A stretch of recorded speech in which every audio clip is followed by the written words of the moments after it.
Este projeto Alentejo Azul pretende promover, incentivar e apoiar a criação e o desenvolvimento de empresas inovadoras de base tecnológica e criativa na área do mar e dos recursos hídricos do Alentejo.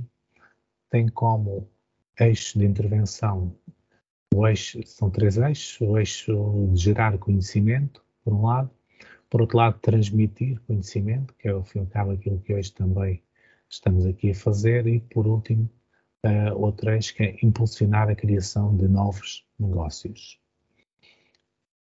As ações deste projeto, que já estão a ser desenvolvidas há algum tempo, uma delas são estudos e pesquisas de suporte ao projeto, nomeadamente o estudo de caracterização do setor da água e recursos hídricos no Alentejo, que já está disponível atualmente no nosso site em alentejazul.pt. Vamos ter também brevemente disponível, e vamos também fazer essa divulgação, do dossiê Case Study de empresas de sucesso do mar e recursos hídricos. Além disso, também temos um estudo que vai contemplar uma pesquisa da realização de benchmarking de regiões empreendedoras focadas na área da economia azul, focadas no mar, nos recursos hídricos. E estas atividades de benchmarking vão posteriormente dar origem também a divulgações destes mesmos benchmarkings e da sua aplicação à nossa região, a região do Alentejo. Também temos tido e desenvolvido sessões de trabalho com empreendedores, nomeadamente estas Talks Alentejo Azul, que têm esse objetivo: a divulgação, o estímulo e apoio ao empreendedorismo qualificado e criativo, saber um pouco daquilo que também se está a fazer, quer aqui no Alentejo, quer no nosso país, mais com foco também aqui no Alentejo. Já tivemos concursos de ideias de negócio nas universidades, nomeadamente na Universidade de Évora, no Instituto Politécnico de Beja. Já tivemos também, ainda no último fim de semana, tivemos um bootcamp em Portel de desenvolvimento de ideias de negócio. Tínhamos tido outros também em Vila Nova de Santo André, com as câmaras que são parceiras do projeto, a Câmara Municipal de Portel, a Câmara Municipal de Santiago Cacém, além da empresa de desenvolvimento de infraestruturas do Alqueva, a EDIA, também a nossa parceira neste projeto. E, para além disso, ainda sessões técnicas de capacitação para empreendedores. Além disso, também está previsto neste projeto também o desenvolvimento de sessões e de ações de mentoring e coaching ao desenvolvimento de ideias inovadoras, nomeadamente diagnósticos preliminares das ideias de negócio, avaliações de perfil do empreendedor, o coaching no desenvolvimento das ideias de negócio e, por último, ainda mentoring também no arranque dos novos negócios. Portanto, quer a Adral, quer o Sines Tecnopol pretendem-se apoiar os empreendedores, as empresas que tenham ideias nesta área da economia azul, a desenvolver os seus negócios, os seus novos negócios. Por último, temos aqui os contactos. Tem aqui o contacto da Adral, no caso também do Sines Tecnopol, para poderem colocar alguma questão que seja pertinente neste âmbito aqui do projeto, alguma dúvida, alguma sugestão que queiram também fazer. Têm aí os nossos contactos. Boa tarde a todos. E, portanto, eu hoje venho aqui falar um bocadinho sobre a aquacultura sustentável. Ora, como é do conhecimento geral, a população mundial tem vindo a crescer. E, embora também seja muito comum ouvirmos falar do envelhecimento da população e de necessitarmos de aumentar as taxas de natalidade, estas afirmações aplicam-se mais à Europa ou à América, porque a verdade é que o crescimento da população mundial é essencialmente nos continentes asiático e africano. E claro que com o crescimento da população crescem também as necessidades. Não é só o espaço para as populações viverem, mas, sobretudo, as necessidades de alimento e de água potável. E estima-se que até 2050 seja necessário um aumento de aproximadamente 70% da produção de alimento para cobrir as necessidades desta população mundial crescente. Ora, acompanhar o crescimento desta população em termos de número total de pessoas, temos que considerar também um aumento da urbanização, O que é que esta urbanização traz? Bom, a urbanização melhora o acesso às infraestruturas, melhora a vida social das pessoas, dá-lhes mais sítios para ir, dá-lhes mais opções de entretenimento, mais cultura, ou seja, de um modo geral, melhora a qualidade de vida das pessoas. E, para além disso, melhora também o acesso ao ensino superior, ao ensino em geral, e por isso aumentam os níveis de escolarização. E, portanto, ficamos com uma população mais informada, mais educada, com horizontes mais abertos, que vai ter hábitos de consumo muito diferentes dos das populações rurais. Nós aqui, onde estamos a viver, não nos apercebemos muito, porque já temos um nível de urbanização bastante elevado, mas as populações mais urbanizadas são mais exigentes na variedade e na quantidade, mas também na qualidade dos produtos que consomem. Não me refiro aqui a telemóveis de última geração, nem nada do género, embora esses também sejam importantes, mas estou a falar da exigência do consumo alimentar. Cada vez mais os consumidores exigem quantidade e variedade de alimentos, mas também produtos de qualidade. Quantos de nós já não ouviram falar destes superalimentos, agora que são os mirtilos e o seu poder antioxidante, ou as bagas goji, que ajudam a emagrecer e a fortalecer o sistema imunitário? A verdade é que estes supostos superalimentos só chegam às populações mais urbanizadas porque têm canais de distribuição adequados, têm poder de compra e exigem estes alimentos. E, portanto, isto tudo é para dizer que uma população crescente, aliada a uma urbanização crescente, exigem um aumento na produção de alimentos, sim, mas, sobretudo, um aumento na produção de alimento de qualidade. E aqui os peixes têm um papel, os peixes ou o pescado, de uma forma geral, têm um papel importante.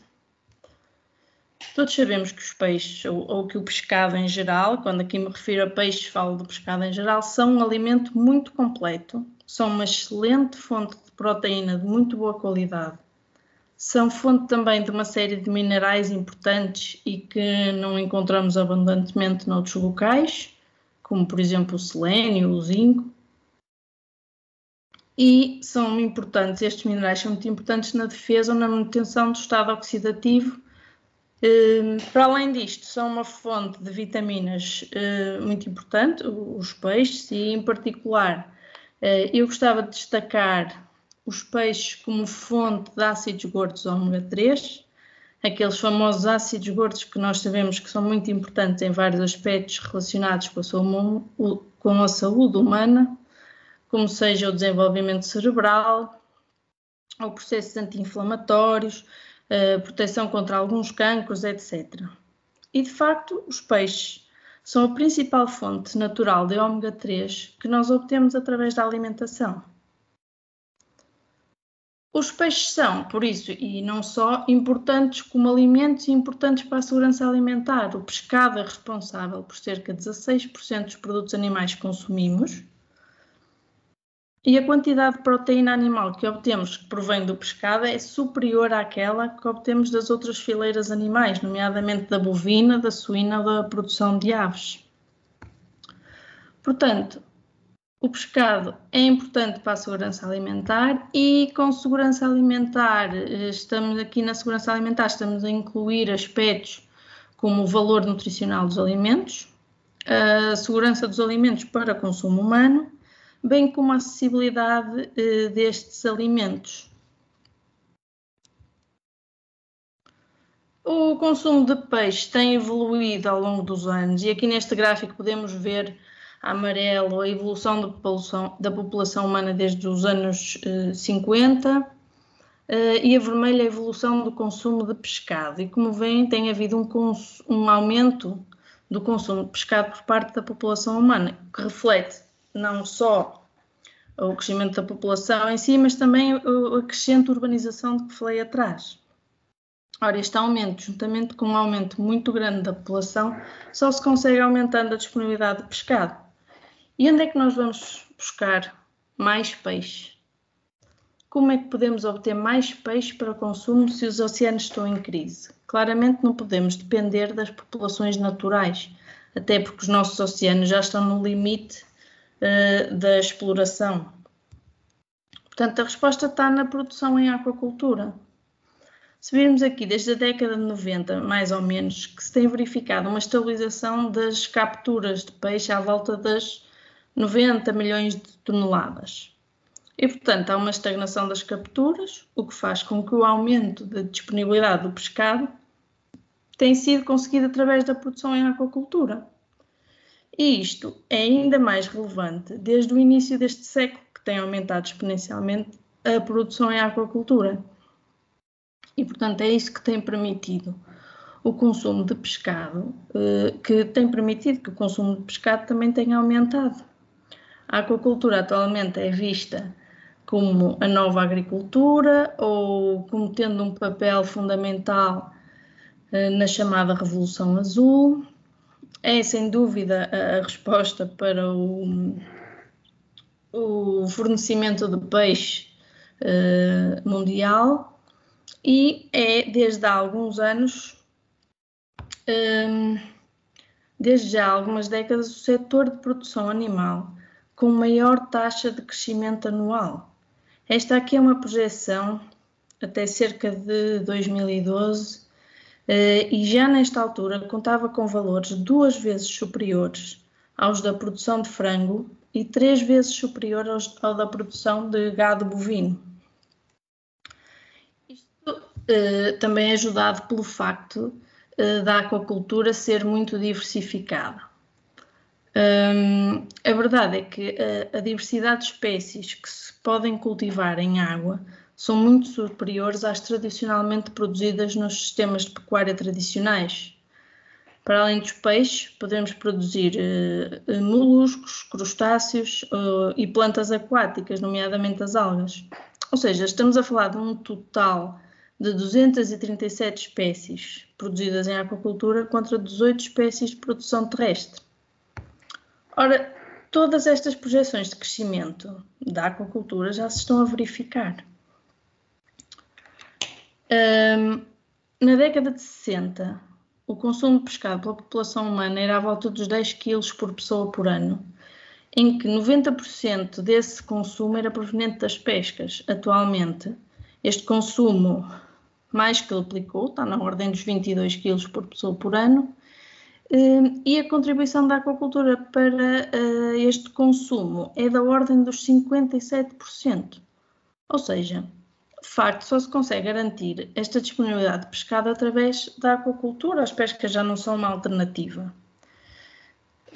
E neste momento, estima-se que por volta de 2030 já serão 60% do pescado já será proveniente da aquacultura e estima-se ainda que por volta de 2050 as necessidades de produtos aquáticos aumentem, dupliquem quase. Portanto, isto faz com que a aquacultura, que por vezes é vista como uma coisa colateral relativamente às pescas, de facto começa a tomar uma preponderância muito grande e num futuro não muito longínquo será ainda mais relevante. E só recorrendo à aquacultura é que vamos poder responder às necessidades futuras da humanidade em termos de consumo. É isso que faz com que esta Revolução Azul, que tem a ver com a produção em aquacultura, seja só uma realidade e não uma promessa que se espera vir a cumprir. Claro que se nós olharmos aqui para este quadro, vermos que em termos regional, a aquacultura na Europa representa 2,7% da produção mundial. Ou seja, a maior parte da aquacultura que é feita hoje em dia é na Ásia, que produz cerca de 90% da aquacultura mundial. Nós não produzimos muito, mas somos uns grandes consumidores de pescado. Por outro lado, a Europa, que embora produza pouco, está muito deficiente em termos de autossuficiência no que se refere ao pescado. Nós importamos muito do que consumimos. É lógico que isto eventualmente não será sustentável. Estamos a ver agora o que está a acontecer com o petróleo. Se nos acontece algo semelhante a nível alimentar, os riscos podem ser graves. Portanto, um investimento importante nesta área da autossustentabilidade em termos do consumo de peixe é fundamental e é importante que as pessoas e os governos percebam esta necessidade. Na Europa, atualmente, o consumo de pescado, em média, por habitante é de 23,1 kg por pessoa por ano. Portanto, é mais elevado que a média por pessoa a nível mundial. E desse pescado, 24% é proveniente da aquacultura, ou seja, tudo o resto ainda provém das capturas. Ou seja, do que nós produzimos na Europa, é tudo, em termos de aquacultura, tudo é consumido na Europa. E mesmo assim, temos necessidade de importar 57% do pescado que consumimos proveniente da aquacultura. Portanto, há aqui uma margem muito grande para o crescimento da aquacultura e para cobrir estas necessidades que existem atualmente. Em Portugal, a situação é ainda um pouco mais dramática, até porque nós somos uns grandes consumidores de pescado. Eu não sei se têm noção, mas para um consumo médio de 23 kg na Europa, nós em Portugal consumimos quase 57 kg por habitante por ano, ou seja, é mais do dobro da média europeia. Por outro lado, as pescas em Portugal são cada vez em menor abundância e a aquacultura está muito pouco desenvolvida. Atualmente, a aquacultura representa 7% do que nós produzimos em termos de pescado. Portanto, juntando estes dois fatores, acho que fica bem demonstrada a importância do investimento em aquacultura para nos tornarmos menos dependentes do exterior. E como é que esta aquacultura pode continuar a crescer e deve crescer? Idealmente de forma sustentável e indo de encontro aos objetivos de sustentabilidade das Nações Unidas. Olhando aqui para este mapa, é possível logo identificar alguns dos objetivos que, através da aquacultura, podemos cumprir, como, por exemplo, a redução da fome, o número 2, ou então o número 3, promover a saúde e o bem-estar do ser humano, ou até o 14, ligado à preservação da vida debaixo de água. Portanto, este crescimento da aquacultura, obviamente, deve ser feito de uma forma sustentável. E daí o título desta palestra. E a sustentabilidade de qualquer produto animal, aqui focando-nos na aquacultura, passa por um aumento de produção ou da capacidade de produção, otimizando ou melhorando a quantidade que é produzida em termos de ocupação de terra, portanto, em termos de ocupação do território. Devemos também otimizar a quantidade produzida por unidade de uso da água ou de uso de alimento e também do uso da energia. Portanto, otimizar estas questões ou maximizar a produção por unidade destes parâmetros e, ao mesmo tempo, minimizar a poluição da água. Devemos também preocupar-nos em minimizar os problemas relacionados com as doenças, com fugas de peixe que podem afetar a biodiversidade local. E, portanto, é possível, de facto, intervir em todos estes aspectos, de modo a que possamos fazer crescer uma aquacultura, mas de um modo sustentável. E como é que isso pode ser feito? Bom, há 3 grandes pilares em que podemos atuar. Por um lado, em termos de reprodução, podemos otimizar a reprodução dos animais e selecionar os animais com as melhores características para melhorarmos a produção. Podemos intervir a nível da saúde, na resistência às doenças, a minimização das doenças, melhorar conhecimentos nutricionais e utilização do alimento por parte dos animais. E também podemos intervir a nível dos sistemas de produção. Eu vou falar sobre todos estes aspectos um bocadinho, começando pelos sistemas de produção. Tradicionalmente, a aquacultura era feita em tanques escavados de dimensões variáveis, com pouca renovação da água, muitas vezes até eram espelhos de água quase sem renovação. Noutros faz de forma mais intensiva. A diversidade dos sistemas é muito grande, mas uma das características importantes deste tipo de sistemas é que o alimento, o input de alimento que é introduzido no sistema e que serve para alimentar o pescado, este alimento que não é assimilado vai ser excretado e vai gerar, vai gerar dejetos. E a vantagem destes sistemas é que o próprio sistema, o próprio ecossistema, encarrega-se de processar estes dejetos que vão contribuir para a atividade primária e ao mesmo tempo, alimentar outros organismos que podem ser ingeridos pelos próprios peixes que estão em produção. Portanto, as descargas posterior neste tipo de sistemas são mínimas e este tipo de sistemas, estou a falar destes sistemas de tanques de terra escavados. E, portanto, são sistemas bastante sustentáveis, mas a intensidade de produção é relativamente baixa. Estamos a falar de um sistema em que a quantidade que se produz é da ordem de 1 a 5 kg por metro cúbico, portanto é uma intensidade de produção muito baixa, ou seja, não são propriamente muito rentáveis, mas também não consomem grande energia e têm uma carga poluente reduzida. Em Portugal podemos encontrar algumas produções que usam este tipo de sistema, nomeadamente naqueles locais onde havia extração de sal, como as rias de Aveiro ou do Alvor.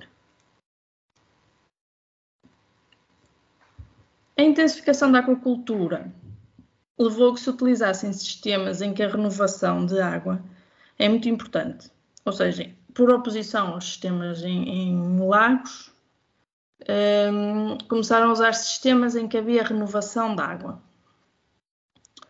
Estes sistemas podem ser do tipo jaulas flutuantes, que se localizam normalmente em bacias hidrográficas ou à beira-mar, ou sistemas de raceways, como este que está aqui, que são tanques retangulares, mais ou menos compridos. Mas a característica mais interessante destes sistemas é que são sistemas abertos, em que o alimento que não é utilizado pelo peixe vai ser descartado, vai para o ecossistema. Portanto, não é um exemplo ideal de sustentabilidade, mas todos estes efluentes deste tipo de aquaculturas podem ser tratados. E, aliás, é isso que acontece, por exemplo, em aquaculturas que nós temos em Portugal, que funcionam nestes sistemas de raceways. Há truticulturas no Minho, já muito antigas, desde os anos 50, que funciona neste sistema de raceways, mas que depois têm um sistema de tratamento de água anexado. Atualmente também se começam a desenvolver sistemas que procuram melhorar a sustentabilidade e ao mesmo tempo manter a intensificação da produção bastante elevada, porque o objetivo é sempre produzir muito. E uma dessas estratégias são sistemas de recirculação, os chamados RAS, Recirculating Aquaculture System. Os sistemas de recirculação de água, a água que sai dos tanques com peixe faz-se uma separação dos sólidos suspensos e depois há um tratamento da água para eliminar a amónia e os nitritos que são muito tóxicos. Depois de tratada esta água, é reutilizada e, portanto, temos um reaproveitamento da água que, levado ao limite, num sistema completamente fechado, as trocas são mínimas, ou seja, há uma utilização da água muito eficiente. E, portanto, os impactos ambientais que são gerados neste tipo de sistema podem ser bastante reduzidos. Estes sistemas também podem ser muito variados. E temos aqui dois exemplos que, por assim dizer, são extremos. Por um lado, do lado esquerdo, em cima, temos um RAS fechado, de grande dimensão. Este tipo de sistema usa uma tecnologia avançadíssima e permite produzir centenas ou milhares de toneladas num espaço confinado. Em baixo temos um sistema aberto, também de tanques escavados, mas que é ao contrário daquele que eu mostrei inicialmente. Neste caso, haverá uma recirculação de água que passa depois por umas bacias de sedimentação da água e há uma depuração da água no próprio sistema e, portanto, isso também é um sistema bastante sustentável e que já não implica um nível tecnológico tão elevado, mas implica bastante espaço.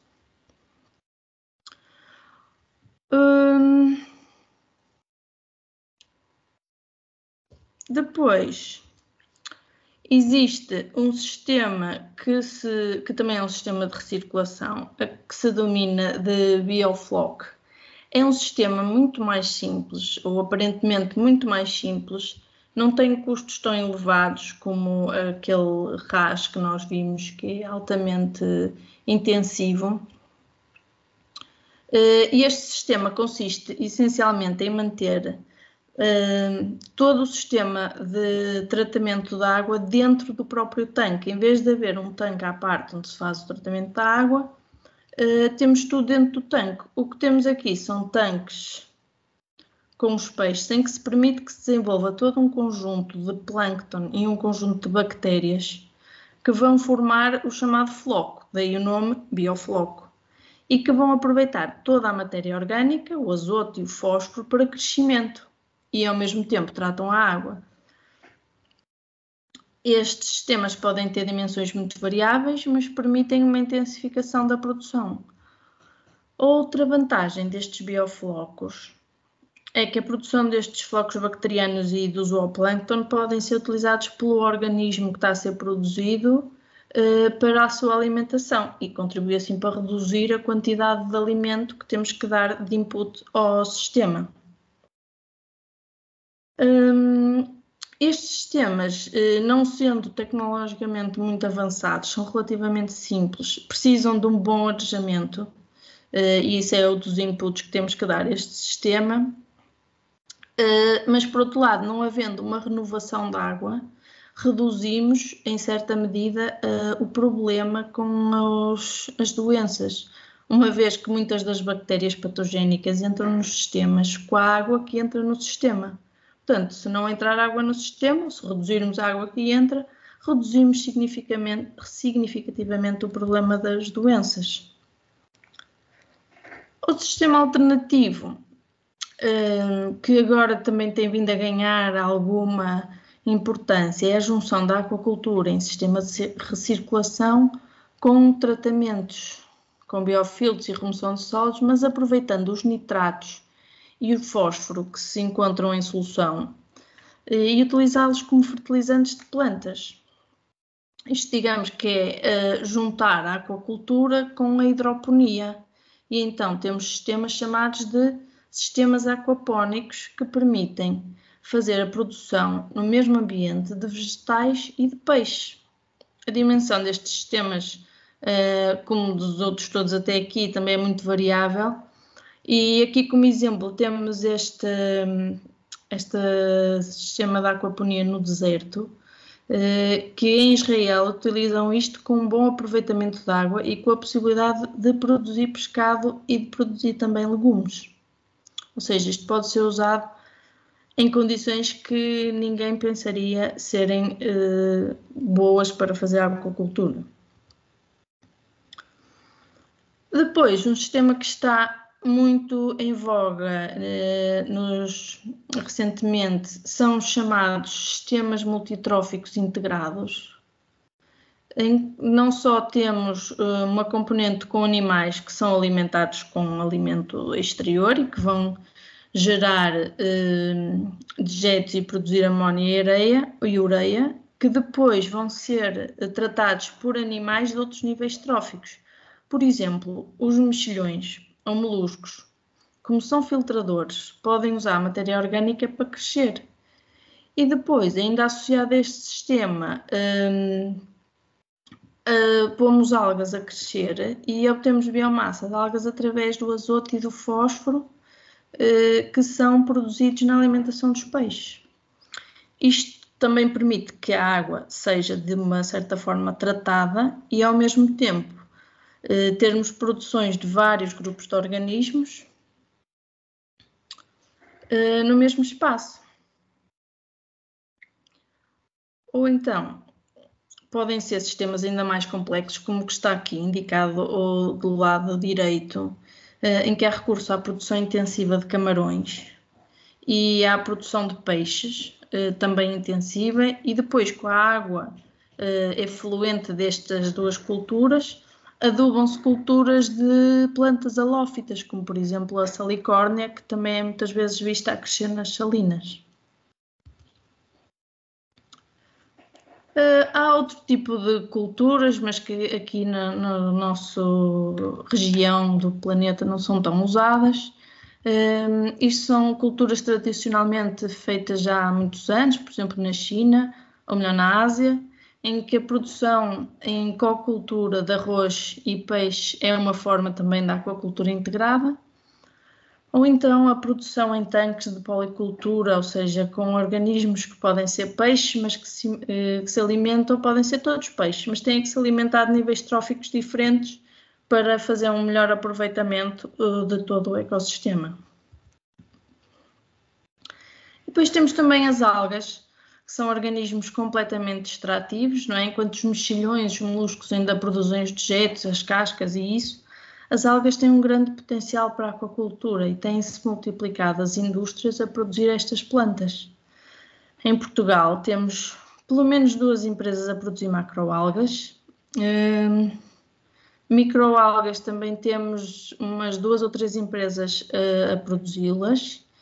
E isto são organismos que têm uma grande aplicação não só na indústria alimentar, mas também na indústria farmacêutica ou na cosmética. O cultivo de algas, principalmente de macroalgas, pode ter um impacto bastante reduzido se for adotado o sistema que vemos aqui nas fotos, por exemplo, em que basicamente se colocam as algas sobre uma corda, como se estivéssemos a estender roupa para secar, e as deixamos crescer. Bom, talvez não seja assim tão simples, porque é necessário arranjar a forma das algas não irem com as correntes. Mas a ideia base é esta, é colocar as algas e esperar que elas cresçam. Depois há formas de intensificar a produção de algas, e se estivermos a falar de microalgas não podemos cultivá-las num sistema como aquele do slide anterior, não é? Não temos como confinar as microalgas, mas também há a forma de rentabilizar a produção do ponto de vista ecológico. O uso de bioreatores, por exemplo, permite o uso dos bioreatores, por exemplo, permite que se dê como input energia solar, dióxido de carbono e águas que podem ser, por exemplo, de outras indústrias, efluentes de outras indústrias, e permitem crescer biomassa de algas e simultaneamente descontaminar o ar e a água. Em Portugal tivemos um projeto muito interessante, que eu não me lembro exatamente onde é que estava situado, mas basicamente tinha uma bateria de produção de microalgas que se alimentava do CO2 produzido por uma cimenteira, e assim conseguiam produzir um produto de elevado valor, as microalgas, enquanto reduziam a pegada ecológica da cimenteira. Esta biomassa, que crescida assim em bioreatores, é muitas vezes fracionada nos seus diversos componentes para fornecer ingredientes para várias indústrias, num conceito que se denomina de biorefinaria. Portanto, há um aproveitamento total da biomassa das algas. Estas culturas de mexilhões, ostras ou algas de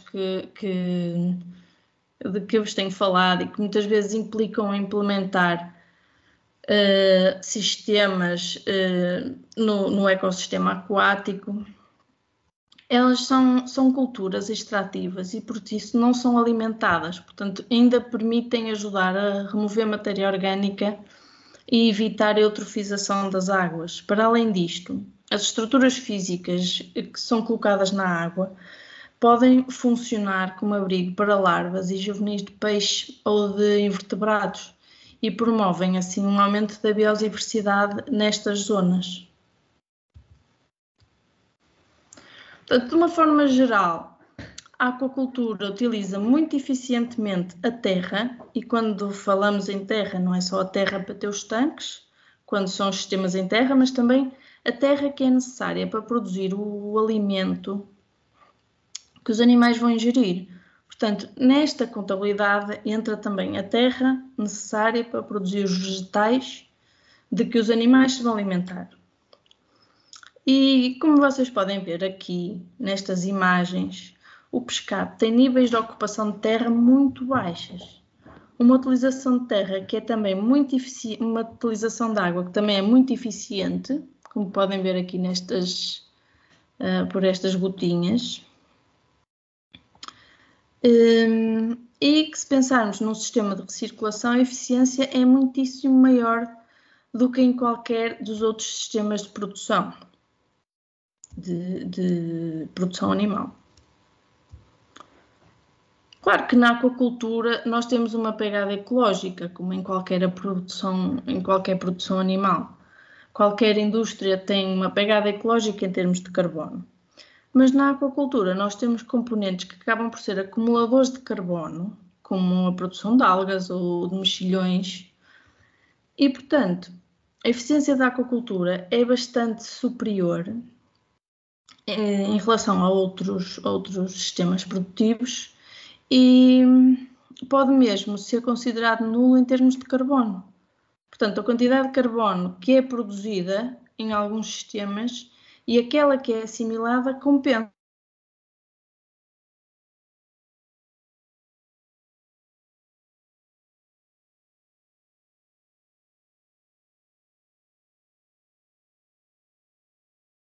Acho que tivemos aqui um problema com a ligação da... Compara muito bem. Sim? Tivemos aqui um bocadinho sem ouvir-la, Ana. Quanto tempo? Aí, 30 segundos. Então eu vou andar para trás. E foi neste slide. Sim. Foi neste? Foi. Pronto, eu aqui espero não estar a... como? Eu vou continuar a partir daqui.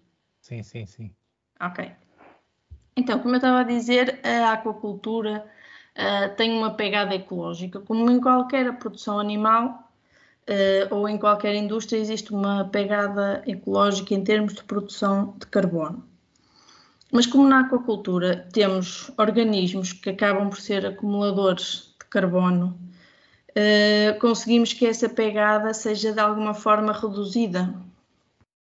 De qualquer modo, mais uma vez, a eficiência da aquacultura é bastante grande e alguns sistemas até podem ser considerados neutros em termos de carbono, porque a quantidade de carbono que é produzida e aquela que é assimilada no sistema compensam-se. Um outro aspecto importante e que é muito falado em aquacultura é a poluição em termos da produção de fósforo e de azoto, que são responsáveis pela eutrofização das águas. Mas como podem ver aqui, a quantidade de azoto que é produzida em aquacultura compara muito bem com a produção de animais terrestres. É ligeiramente pior que a produção de aves, mas de uma forma geral é melhor que as outras produções. E em termos de azoto, também é ligeiramente pior que as aves, mas melhor que as outras produções. E claro, estamos aqui a falar em termos médios na aquacultura e não estamos a considerar, por exemplo, os bivalves que extraem estes poluentes da água. Mas, sem média, os valores para a aquacultura são os que estão aqui indicados para algumas produções, como por exemplo para os salmonídeos, a eficiência é muito mais elevada. Para outros não será, como no caso da tilápia, por exemplo, mas estes valores são indicativos que tudo isto pode ser melhorado. E nós podemos melhorar muito ainda esta eficiência de produção. É também importante falarmos que quando estamos a produzir animais em aquacultura, os animais herbívoros ou omnívoros devem ser escolhidos em detrimento dos carnívoros, porque os animais de níveis tróficos mais baixos são mais eficientes na utilização do alimento e da energia. Mas também devo lembrar que muitos organismos que são produzidos são filtradores ou são omnívoros. Portanto, os carnívoros representam uma fatia bastante reduzida em termos de produção global em aquacultura.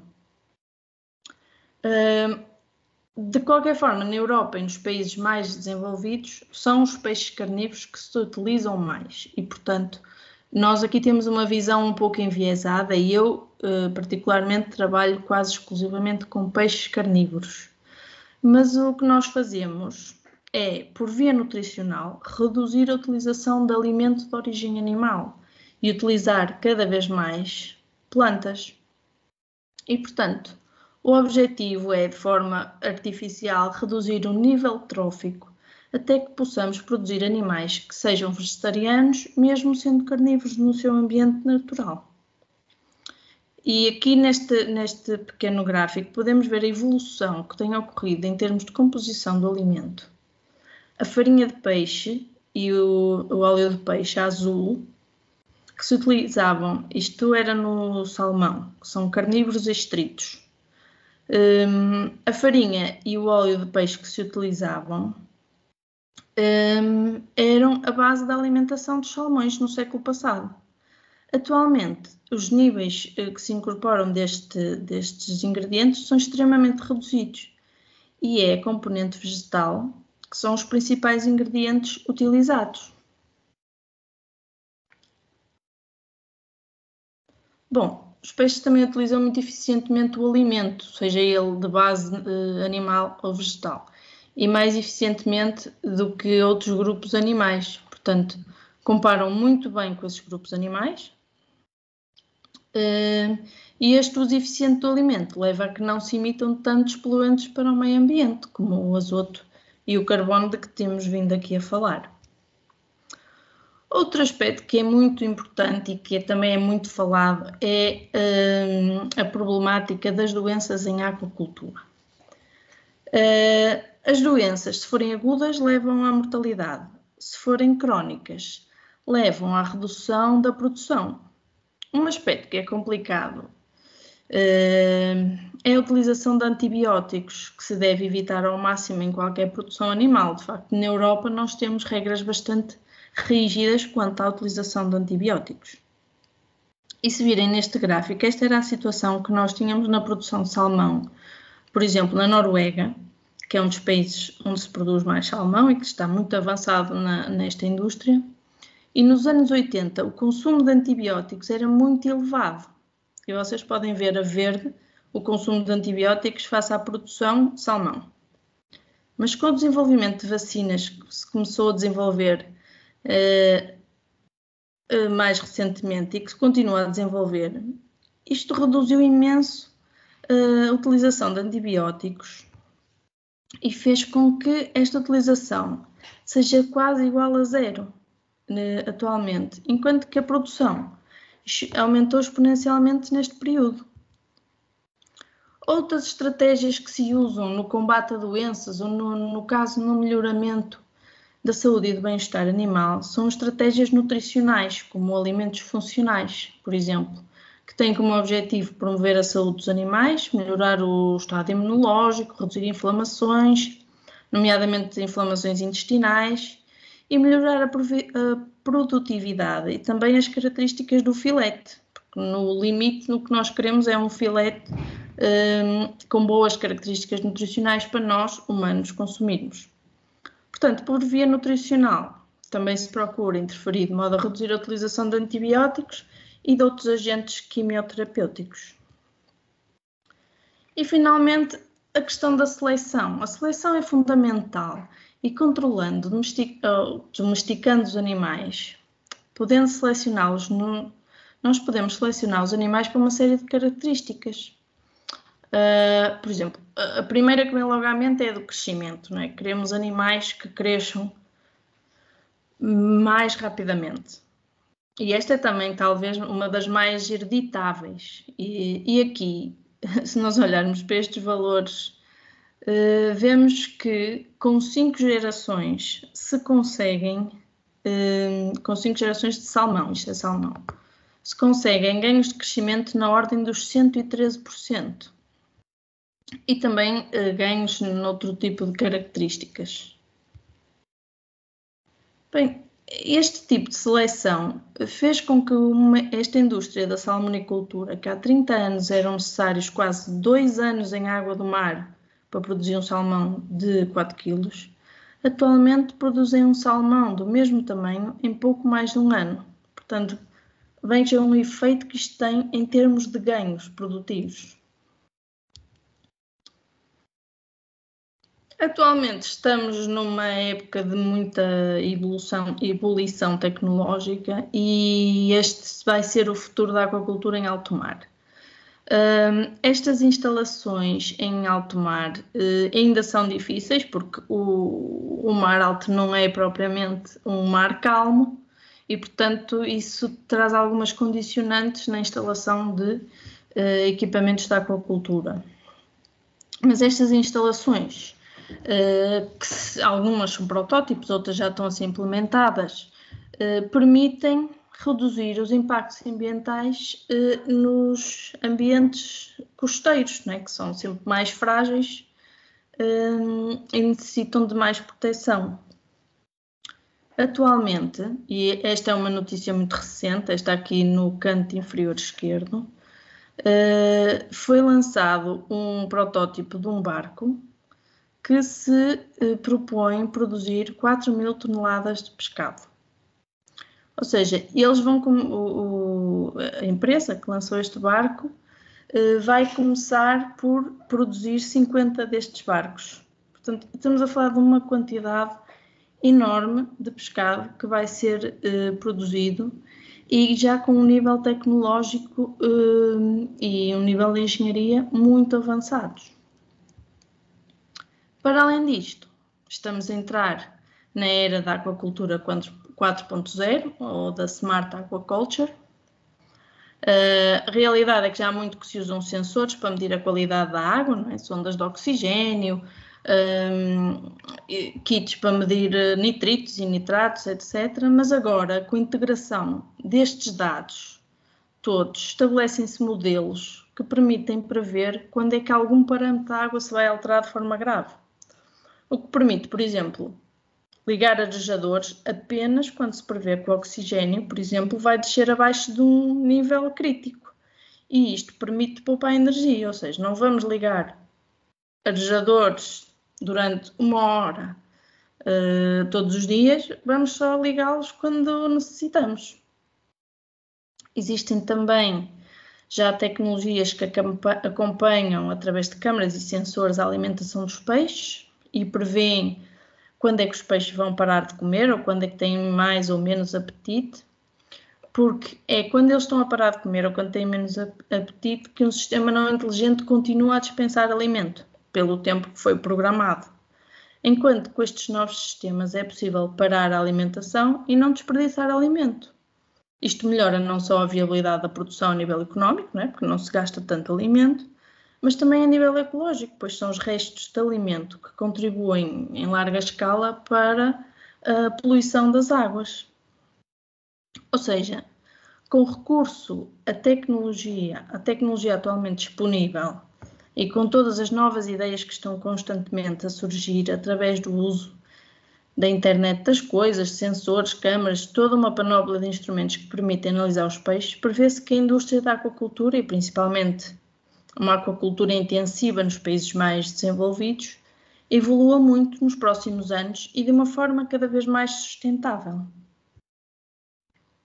Portanto, a aquacultura praticada de forma sustentável pode contribuir em larga escala para cumprir os objetivos de desenvolvimento das Nações Unidas, promovendo a proteção dos oceanos e a manutenção ou mesmo a recuperação dos estoques de peixe selvagem, através de sistemas que reutilizam grande parte da água, e muitos destes sistemas de que nós falamos utilizam água salgada, ou seja, não consomem água doce, que é um bem cada vez mais precioso, ou através da produção de alimento de qualidade para alimentar uma população mundial crescente e, claro, neste mesmo enquadramento, na redução da fome. A aquacultura sustentável tem todos estes pilares. Deve ser ambientalmente equilibrada, ou seja, tem que considerar o aspecto ecológico. O aspecto económico tem que ser rentável. E aqueles projetos de que vos falei representam investimentos de milhões de euros, que são valores bastante elevados e ainda assim conseguem ser rentáveis. Para além deste aspecto económico em larga escala, também a importância da aquacultura a nível local. Na Ásia, algumas comunidades praticam a aquacultura de subsistência. Assim como alguns de nós tinham ou têm uma capoeira no quintal, em zonas úmidas, há famílias que criam peixe no quintal, não só para consumo doméstico, mas que podem vender localmente. Para além disto, a aquacultura é uma fonte de emprego para a população humana. É em particular muito interessante a quantidade de emprego que se tem na Ásia por cada tonelada de peixe por agricultor. São 3 toneladas, enquanto que na Europa, por exemplo, estamos a falar de valores à volta de 30 toneladas por agricultor. A aquacultura gera alimento, gera emprego para uma população carente e, por isso, é uma atividade sustentável e com futuro. Muito obrigada pela vossa atenção. E se tiverem questões, estou disponível para responder. Obrigado, Ana, pela sua fantástica apresentação. Para mim, que sou um leigo na matéria, aprendi bastante sobre o ponto de situação daquilo que é a aquacultura no mundo e sobre os consumos de peixe no mundo também. Já agora estava aqui uma questão no chat que não sei se o Rui Rodrigues tinha colocado aqui. Também, não foi bem uma questão, também seria interessante mostrar os índices de conversão dos peixes comparando com o resto da produção da proteína animal, que de alguma forma, como o Rui está a dizer, era isso que eu ia dizer, que acabou por depois ser respondido. Uma questão que eu tenho para fazer, e depois também quem queira fazer pode pedir a palavra e falar, tendo em consideração aqui um pouco aquilo que foi a sua conclusão relativamente à aquacultura ser sustentável, porque é que em Portugal, por exemplo, o que acabamos por ver é que ainda não existem assim tanta produção de aquacultura na própria Europa. Aliás, vimos a percentagem de peixe produzido em aquacultura na Europa é baixíssimo. Nós somos grandes importadores de peixe da aquacultura. O que é preciso mudar para inverter esta situação? Primeiro é preciso investimento. No caso de Portugal, eu neste aspecto não estou muito a par do resto da Europa, mas no caso de Portugal, a redução da burocracia também ajudaria imenso. E depois, nós na Europa temos regras de segurança alimentar muito rígidas em relação a países asiáticos, por exemplo. Portanto, nós acabamos sempre por ter, por um lado temos a segurança, não é? Mas por outro também temos regras muito rigorosas e exigentes que fazem com que nunca se consiga, que seja mais difícil ultrapassar determinadas barreiras. De qualquer forma, há bastantes projetos a avançar e há investimentos produtivos a avançar que eu acho que vão poder mudar estes números, este cenário atual. Ok. Obrigado. Não sei se alguém quer ainda colocar mais alguma questão. Pessoal, boa tarde. Boa tarde. Okay. Posso fazer uma questão? Claro. Então, era assim, eu estava interessado em avançar com a produção de tilápia, só que esbarro na burocracia. Eles deixam-me produzir, para chegar, não deixam-me produzir tilápia. Onshore. Eu não ouvi bem a pergunta. Porquê que não podemos produzir tilápia? Sim, exato, é essa a questão. Não sabe alguma coisa nesse sentido? Tanto quanto eu sei, a tilápia é considerada uma espécie exótica. Certo. E a legislação não permite que se introduzam espécies exóticas por causa do risco de escaparem para o meio ambiente. Bem, mas em relação ao peixe-gato, também é exótico. E ele é permitido. É verdade. E todos os peixes, por exemplo, da aquariofilia, que às vezes acabam por escapar. Estes sistemas, eventualmente, portanto, seria um peixe de água doce para fazer aquaponia, a produção de vegetais, portanto, fazer proteína de peixe, fazer proteína vegetal e outros componentes orgânicos e biomassa, vá que seja, vegetal, e depois o reaproveitamento do final das águas em crustáceos, nomeadamente o camarão de água doce. Não sei se mantém a mesma restrição para este tipo de produto. Pois, tanto quanto eu sei, isso é mesmo a legislação que não permite introduzir essas espécies, mesmo nessas condições de ser um sistema fechado. Às vezes a legislação é um pouco... não contempla caso a caso. É geral e espécies exóticas estão proibidas. Isso prevê-se que seja alterado para breve? Ou não? Eu gostava mesmo de responder, mas eu não faço a mínima ideia. Então, obrigado. Muito bem. Mais alguém queira fazer algum comentário, colocar alguma questão?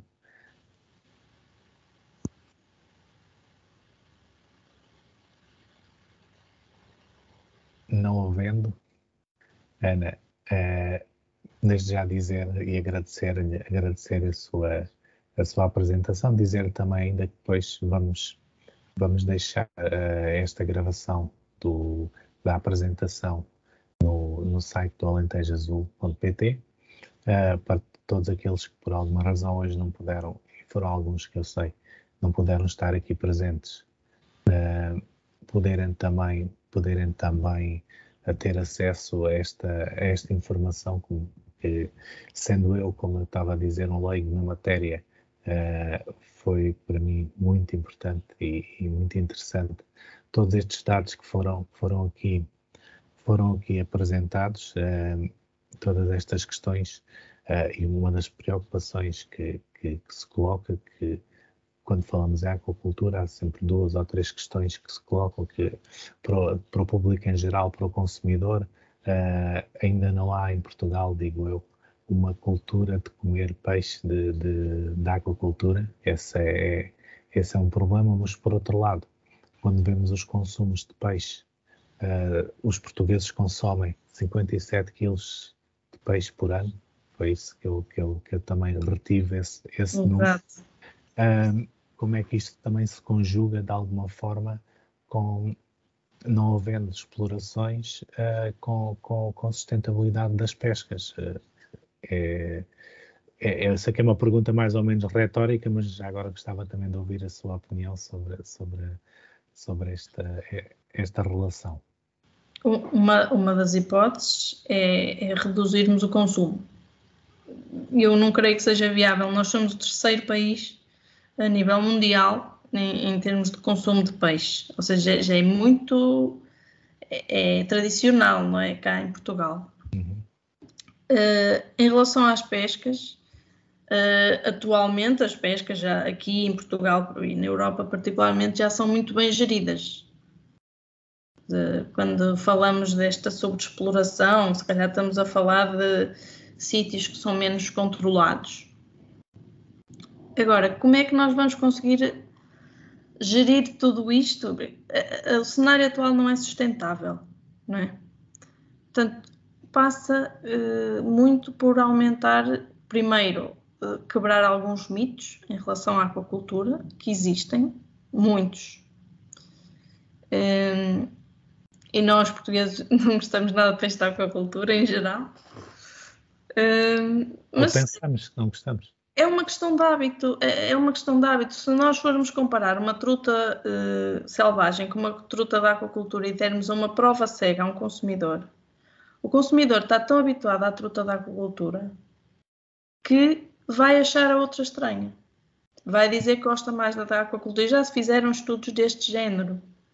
É como, para muita gente, nem toda, mas há muita gente que se calhar prefere frango de aviário, porque é mais molzinho, é mais tenrinho, enquanto o outro frango, que é cultivado no campo, e a minha avó cultivava frangos, eu sei, tem uma carne muito mais fibrosa. Portanto, há pessoas que estão habituadas àquilo e tendem a gostar daquilo que conhecem. Como estava aqui alguém a dizer no chat, é verdade. O que não conhecemos é sempre... Temos sempre algum receio, ou podemos ter algum receio, mas eu acho que é um caminho que se faz e que tem vindo a fazer-se com algumas campanhas também de sensibilização e de formação, ou de toda da literacia dos oceanos. As pessoas também começam a ter um bocadinho mais de consciência da necessidade de preservar os oceanos, de como é que os estoques pesqueiros estão completamente arrasados, e a solução, se queremos comer peixe, é a aquacultura. Sim, e esta sua apresentação hoje aqui também serviu para nós percebermos que os sistemas que atualmente existem da produção já estão também altamente evoluídos em termos de segurança, em termos também de sustentabilidade, que isso, há certas questões que seriam levantadas noutras ocasiões que já não se colocam. É um pouco isso também, é um bocado aquilo que eu concluo de tudo aquilo que eu vi. Sim, a questão dos antibióticos, por exemplo, que se fala muito, e andava aí um documentário sobre o salmão, que tinha muitos antibióticos, mas pronto, salmão europeu dificilmente, só se tiver escapado a uma vistoria, mas não vai ter muitos antibióticos. Mas a Europa não é o único sítio onde se produz salmão. Sim, nós já vimos isso, que 90% da aquacultura vem da Ásia, né? Pronto. Precisamente. E as regras são diferentes. Talvez seja essa a questão também que ainda gera também algum tipo de desconfiança. Sim. Muito bem. Não sei se há mais alguém ainda que queira colocar só uma última questão para nós também terminarmos. Se alguém quiser ainda. Não havendo assim mais nenhuma questão, resta-me desde já também agradecer a todos os que estiveram aqui nesta tarde com esta conversa com a Ana Couto, e termos aqui ficarmos aqui com este testemunho, com esta apresentação, para que também contribuamos para que a informação chegue a mais pessoas, e como o Rodrigo está aí a escrever no chat também, nós temos muitas regras de limitação de produção, mas depois vamos comprar a países onde não existe. Essa é uma situação também noutro tipo de produções acontece. A verdade é que vamos tentar que as coisas se invertam para que, de facto, isto seja uma solução de futuro, porque já chegámos todos à conclusão que a sustentabilidade, as pescas, só com aquilo que vem do mar e dos rios, não conseguimos alimentar toda esta população em crescendo no mundo. Muito bem. Obrigado, Ana. Obrigado a todos os que estiveram aqui hoje. Eu agradeço o convite e agradeço a presença de todos. Obrigado a todos também que estiveram aqui presentes, e continuação de uma boa tarde para todos. Obrigado. Obrigado. Boa tarde.